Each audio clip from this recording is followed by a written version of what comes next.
Alright, we're back with the next part. I think this is part 9, I think. Maybe part 8 of the DVD collection video. For this shelf, well, I say this shelf, the videos are probably going to be shorter unless I decide to do 2 shelves, which probably might be the case, actually. But, yeah, regardless, we're just going to get into the DVDs, and we'll see where it takes us from there. So we've got Mr. Brooks, Mr. Deeds on Blu-ray, great Adam Sandler film. Winona Ryder in this movie, whew, just really good movie, either way. Mr. Mom with Michael Keaton, the movie that I believe almost ruined his career for a while. Mr. Popper's Penguins. Jim Carrey thought penguins, that's what my career needs. Mr. Woodcock, one of the most unfunny films I've ever seen. And it's a huge disappointment because I love Sean William Scott. I really like Susan Sarandon.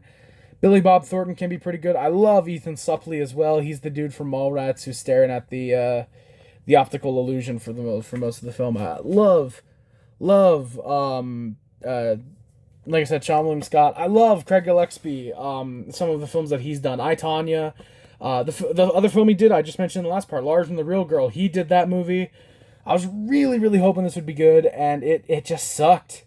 It wasn't funny, and then I found out that apparently, I forget what exactly it was, but it's something like the script got rewritten like several times and ended up taking out any of the edge that, I don't think was it Craig Gillespie who wrote this as well?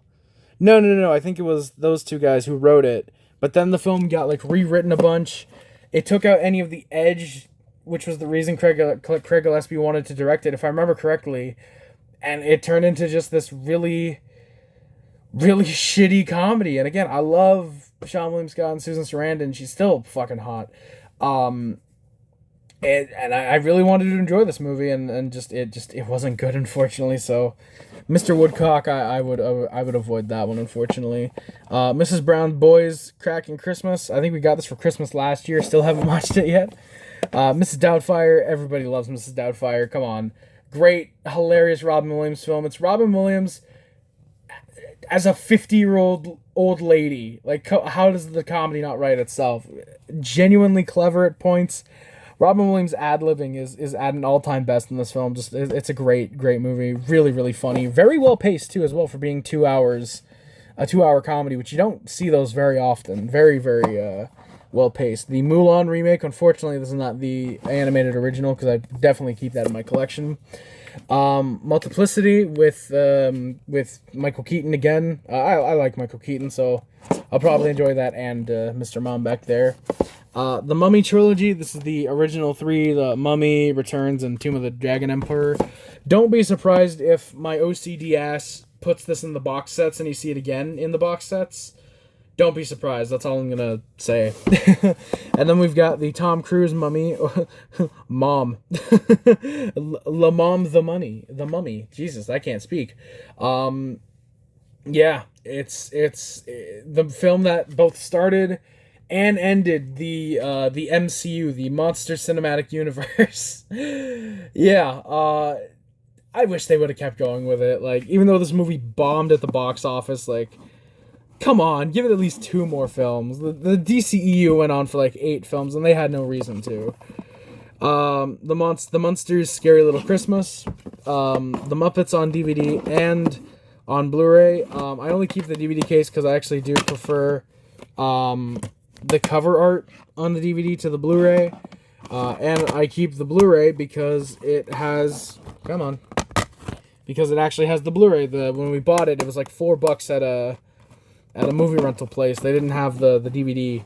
So I said, screw it, give it to me. And then, yeah, I got the DVD, and I haven't put it in because, quite frankly, I don't know if I want to sell the DVD case or not. Probably will, let's be honest. Murder by Numbers with Sandra Bullock.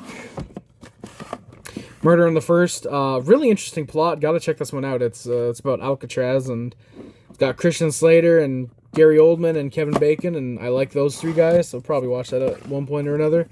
Murder on the Orient Express. Music and lyrics with Drew Barrymore and Hugh Grant, so it's got 1 1/4 good actors. Mutant Chronicles with fucking John Malkovich for some reason. MVP, Most Valuable Primate. Surprisingly, despite being a hockey movie, I have not seen it yet. Believe it or not, a movie about a monkey playing hockey does not interest me as much as you might think. And then MVP2, Most Vertical Primate. I got this. These two films I got in the birthday haul. I should mention that. And then right next to them is My Best Friend's Girl with fucking Dane Cook. Funny enough, all four of these people, I'm 99% sure, have been on SNL. I'm pretty sure. Well, I know Dane Cook has guest hosted twice because I've watched both his episodes already. Jason Biggs, I'm pretty sure, hosted once. Alec Baldwin, obviously, we know he's hosted like 87,000 times. And I think Kate Hudson hosted at least once. So, yeah, there you go. Well, then again, at this point, who hasn't hosted SNL? Me, that's who. Give me the call, Lauren. Come on. I'll do anything. I promise. My Best Friend's Wedding, probably the whitest movie of 97. My Cousin Vinny, genuinely hilarious film. That's a great one. My Father's Studio, which I have not seen yet. I got that in, I'm pretty sure, the most recent DVD haul. My Girl and My Girl 2. I on my Letterboxd, I've rated the first one, but I haven't rated the second one, so I forget if I never watched the second one, or it's just that forgettable. But the first one's pretty good. The first My Girl is a good movie. My Old Lady on Blu-ray. My Sister's Keeper with young Abigail Breslin. Mystery Alaska, off the top of my head, probably the best hockey film. It's probably this. Oh, and I can't choose between Goon and Slapshot, but I'm just because I love Sean William Scott, I'm gonna say it's Mystery Alaska number 1, Goon number 2, Slapshot 3, and as long as I'm not forgetting any others, it's probably Miracle at 4. Again, unless and I'm not counting movies that just feature hockey in some way. I'm not doing that. I like movies where hockey is central to the plot. That's as far as I can remember. Those are probably my top 4. And I guarantee you, if Kevin Smith had fucking done hit somebody, that probably would be top 2. I love Goon, but god damn it, why did that have to come out when it did?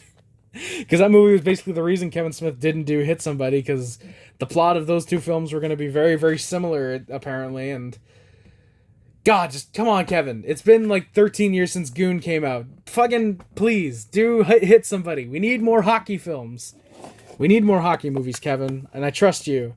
Especially after 4:30 movie. That was a really good movie. My week with Marilyn. Naked Brothers Band Season 2. Oh yeah, this is definitely going to convince Kevin Smith to do Hit Somebody. Well, you know, it actually might, because I can say I've never seen the Naked Brothers Band. I think I bought this because it was like $2 at like a pawn shop, and I said, sure, that might be worth something eventually, and I keep forgetting to look up the value of this, because quite frankly, I don't want to have to type in Naked Brothers on my browser. Even if the words the and band surround it. I just don't want to type in Naked Brothers on my computer. Thank you very much. Naked Gun, this is pretty funny. Naked Gun 2.5, The Smell of Fear, and then I don't have any of the other sequels, but we've got Naked Gun 33 1/3, The Final Insult. These are all solid. I think the first one is obviously the best, but they definitely decline in quality. But the third, I'd still say, is fairly funny. There's a lot of bits in that are pretty good. Unless I'm misremembering the intro of the second one, I do like the intro of the third, where it's it's got the like kind of bank robbery, and like there's a bunch of babies going down in the carriages, and I think O.J. Simpson is there. No, he couldn't have been, because this is 94. This is like right when the trial. Yeah, 94. No, because that was 95, I think, the trial. So yeah, he technically could have been in this movie. Actually, let me just look in the back. Yeah, he was in this movie. So yeah, I think O.J. Simpson is there, and of course, I gotta remember his name. Is George Kennedy. I was gonna call him George Wallace. I'm thinking of Wallace Shawn. George Kennedy is just underrated MVP of these films. Of course, Leslie Nielsen. Everybody talks about how good he is, and he is. But I love George. Love George Kennedy. Nanny McPhee. I've never seen it. Narc with Ray Liotta. Nasty Baby with Kristen Wiig, who's on SNL. Well, not is currently, but at the time I'm watching, she just joined like last season. I like Kristen Wiig dramatically, so I feel like I would enjoy that movie whenever I watch it. National Lampoon's Animal House. National Lampoon's TV the Movie. Then we got the vacation films. We got Vacation, Christmas Vacation, and then Vegas Vacation. I still need to pick up European. Haven't seen Animal House. Oh, we might as well get to this one first. We got National Lampoon's Van Wilder. So, yeah, we've got Animal House, which I haven't seen yet, unfortunately. TV the Movie, which I've seen clips of, and I don't remember much of. The First Vacation, which is funny. Christmas Vacation, which is a goddamn masterpiece, one of the funniest films ever made. Vegas Vacation, which I haven't seen, and Van Wilder, which I haven't seen yet. So, yeah, and then after Van Wilder, they just fucked up the National Lampoon's name that I don't even think it's able to be recovered at this point, unless that Vacation series with Johnny Galecki, which we haven't gotten updates on in years, so I'm pretty sure it's not happening. But unless that one uses, like, the National Lampoon's Vacation, like National Lampoon's Family fucking Reunion or some shit like that, I don't know, but I don't know. Maybe it'll just be the Griswolds, which I think was the original proposed title for that. But we got National Treasure and National Treasure 2 Book of Secrets. That's the 2-disc edition. Me and my best friend watched these because she, of course, loves the meme. I'm gonna steal the Declaration of Independence. But yeah, they were fun. They were your typical action family films from Disney. They were fun. Natural Born Killer. Speaking of fun movies, this was incredibly trippy, very cosmic, if you if you will. Natural Born Killers. Unfortunately, it's just the 1-disc with the movie and no special features. Actually, I think it has a commentary as a special feature. Yeah, it's got a commentary from Oliver Stone. But yeah, Natural Born Killers. Pretty good film, I would say. So, also, if you're wondering what these are my PC games and my some hockey cards I want to sell. So, yeah. NCIS, this is season 1. And then we'll get down to these. I'm going to bring them up here. So, we'll get to those in just a sec. Damn, that was really rude for that person to cut me off right there. Alright, the person operating the camera. So, of course, we've got NCIS season... I thought that was season 3. Season 4 still sealed.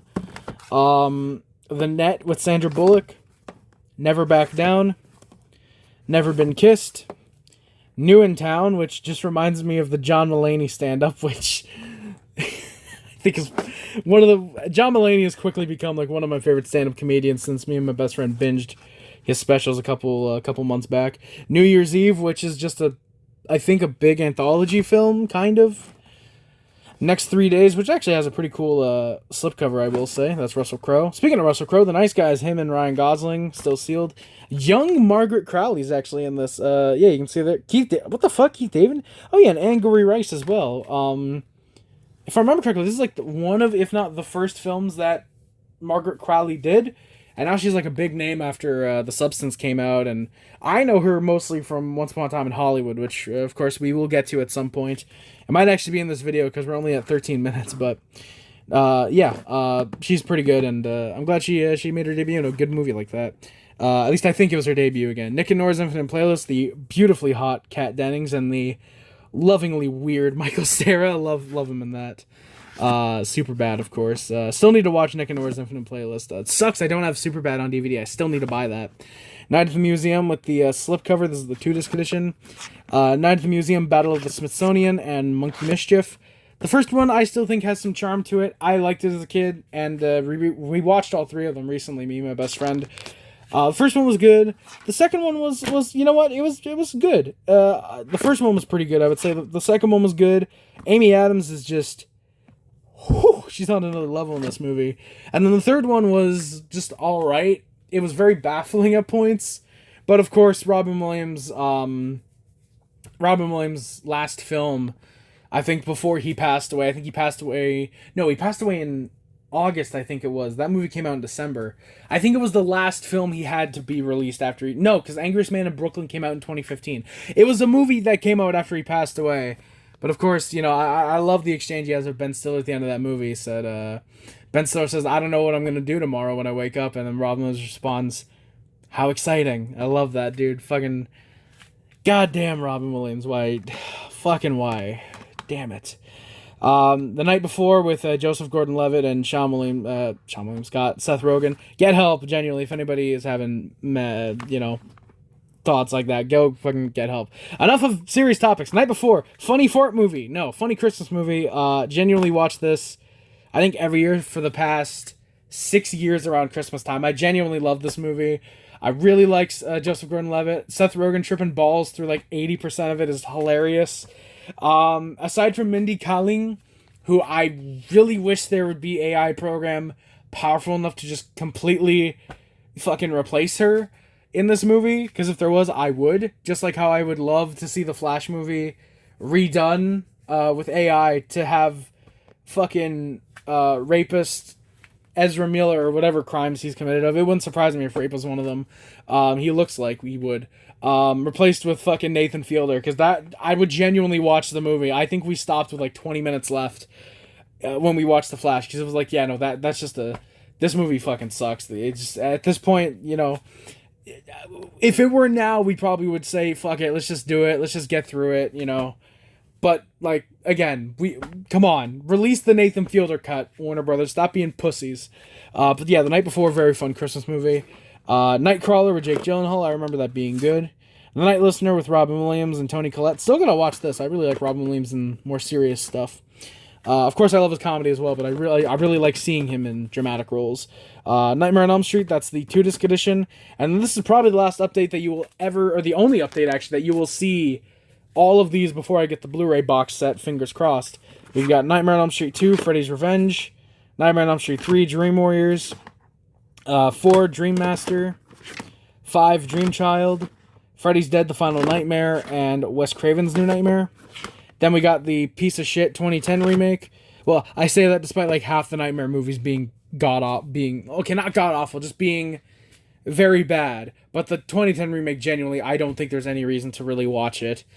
I say that despite the fact it was literally the first Nightmare on Elm Street movie I watched. I don't think I knew it was a remake of the 84 one for like a year after I first heard of the movie, and then I found out it was a remake. And then conveniently, I actually found the this DVD at Walmart for like $10, and my sister ended up picking it up for me, and I've had it in my collection ever since. And even after I get the Blu-ray set, I'm still gonna keep this, because I don't think that Blu-ray has any special features for the movies. I think it's literally just the films, which for these, it's fine, because these are literally just the films and the trailer, so I can replace these no problem. It's the first movie that I would have to get the special Blu-ray release that came out, I think, actually at the same time, but yeah.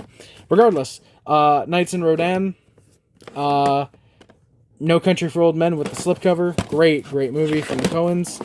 No Holds Barred with Hulky Hogan, Non-Stop with Liam Neeson, still sealed.